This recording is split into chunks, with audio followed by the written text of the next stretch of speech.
এই বাবুটা আমাদের আলজামিরা হসপিটালে হয়েছে, যার পোস্টটা দিয়েছিলাম, যার মার হচ্ছে ডাবল ইউটেরাস ছিল। আলহামদুলিল্লাহ বাবুটা আসলে শেষ পর্যায়ে নর্মাল ডেলিভারি হয়েও হয়নি। আসলে পজিশনের একটা ব্যাপার ছিল।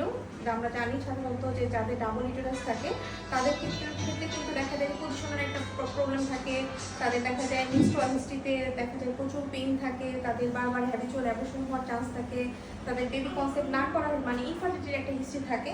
এই বেবির মার ভাগ্য অনেক ভালো যে বিয়ের পরে বেবি নিয়ে ফেলেছিল আলহামদুলিল্লাহ। বিয়ের 4 মাস পরেই কনসেপ্ট করে এবং বাবুটাও সুস্থ হয়েছে। লাস্ট পর্যন্ত সিজার লেগেছে কিন্তু সুস্থ হয়েছে বাবুটা।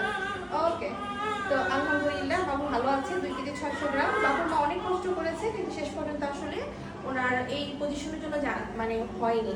তবে এই ডাবল ইউটেরাস আছে কিনা এটা জানার জন্য আসলে অবশ্যই টেস্ট করা উচিত, যেটা আর্লি প্রেগনেন্সিতে করলে একমাত্র ধরা পড়ে। লেটে মানে শেষের দিকে কিন্তু যদি আপনি আলট্রা করেন তখন কিন্তু আসলে বোঝা যাবে না যে ডাবল ইউটেরাস আছে কিনা। এই জন্য আসলে সবাই বলে যে নর্মাল পজিশনে মানে বেবি হওয়ার আগেই সবার আসলে সব নিজের সম্পর্কে জানা থাকা উচিত, কিন্তু আমরা তো আসলে করি না।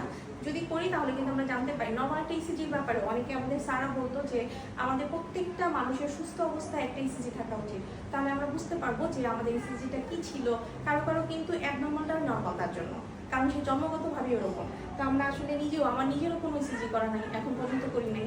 আসলে করা উচিত, করা থাকা উচিত। এই মা যদি জন্মের আগে বা বোন মানে প্রথম দিকে যদি টিভিএস করতো বা ফার্স্ট ট্রাইমেস্টারে যদি টিভিএস করতো তাহলে কিন্তু ধরা পড়তো যে ডাবল ইউটেরাস, তাহলে কিন্তু ওনার একটা কষ্ট হতো না এবং নর্মাল ডেলিভারি ট্রায়ালও যেত না।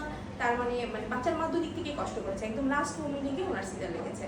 তো যাই হোক বাবু সুস্থ আছে, এটাই বড় কথা। আর উনি কষ্টও করেছে, চেষ্টাও করেছে, কোনো ত্রুটি করেনি। এটাও হচ্ছে কি বলবো, ওর বাবাটা অনেক সাপোর্টিভ ছিল আলহামদুলিল্লাহ, সবাই অনেক ভালো ছিল। তো যাই হোক বাবুর জন্য দোয়া করবেন, বাবু যাতে মানুষের মতো মানুষ হয়। গতকালকে আমি কোনো ভিডিও করিনি আসলে, গতকালকে বাচ্চাটার বিষয় নিয়ে আসলে আমার ভালো লাগেনি, আমি ভিডিও দিয়েছি। এবং আমাদের দেশে যেভাবে বাচ্চা রেপ হচ্ছে, বাচ্চাকে মেরে ফেলছে, আসলে এরপরে মানে এই বাচ্চাগুলোর ভবিষ্যৎ কী হবে আমি জানি না। তো আমার মনে হয় যে আমাদের সবারই পরিবর্তন হওয়া উচিত, সবারই মন মানসিকতার পরিবর্তন হওয়া উচিত। কালকে আমি এক ব্লগারের ভিডিও দেখলাম, ও বলছিল যে থাইল্যান্ডে কিন্তু হাঁটছে মানুষজন একদম খুব শর্ট ড্রেস পরে। আমি নিজেই তো থাইল্যান্ডে লং টাইম থেকেছি, আমি পজিটিভলি বলছি না, বাট এটা সত্যি যে ওরা কেউ কারোর দিকে তাকায় না, ওখানে রেপ হয় না, ঠিক আছে। তো এত শর্ট ড্রেস পরার পরে ওরা বিধর্মী মানে কান্ট্রি, অথচ ওদের এখানে রেপ হচ্ছে না, ওদের দিকে কেউ তাকাচ্ছে না। আমি নিজেও হেঁটেছি রাস্তা দিয়ে, ওই আমার দিকে কিন্তু কেউ তাকায়নি। আমাদের দেশে যেরকম একদম তাকিয়ে থাকে, ওই দেশে কোনোদিন আমি দেখি নাই যে কোনো মেয়ের দিকে কেউ তাকিয়ে থাকে। তো আসলে আমাদের মুসলিম কান্ট্রিতে কেন এরকম হচ্ছে আমি জানি না। সবারই আমার মনে হয় যে কি বলবো, মানবিকভাবে চেঞ্জ করা হওয়া উচিত, ছোট্টবেলা থেকে শিক্ষা দেওয়া উচিত, এবং প্রত্যেকটা মেয়েকে যেভাবে শিক্ষা দেওয়া হয় ফ্যামিলি থেকে, ছেলেকেও সেভাবে শিক্ষা দেওয়া উচিত। আর ছেলেদের ক্ষেত্রে দেখা যায় হচ্ছে ছেলের বাবা মার সাথে যে ট্রিটটা করবে ছেলেও কিন্তু সেটাই শিখবে।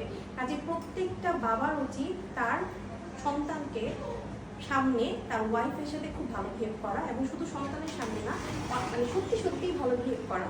তাহলেই কিন্তু দেখা যাবে যে ওই ছেলেটাও পরবর্তীতে অন্য একটা মেয়ের সাথে ভালো বিহেভ করবে। তো যাই হোক, সবাই ভালো থাকবে।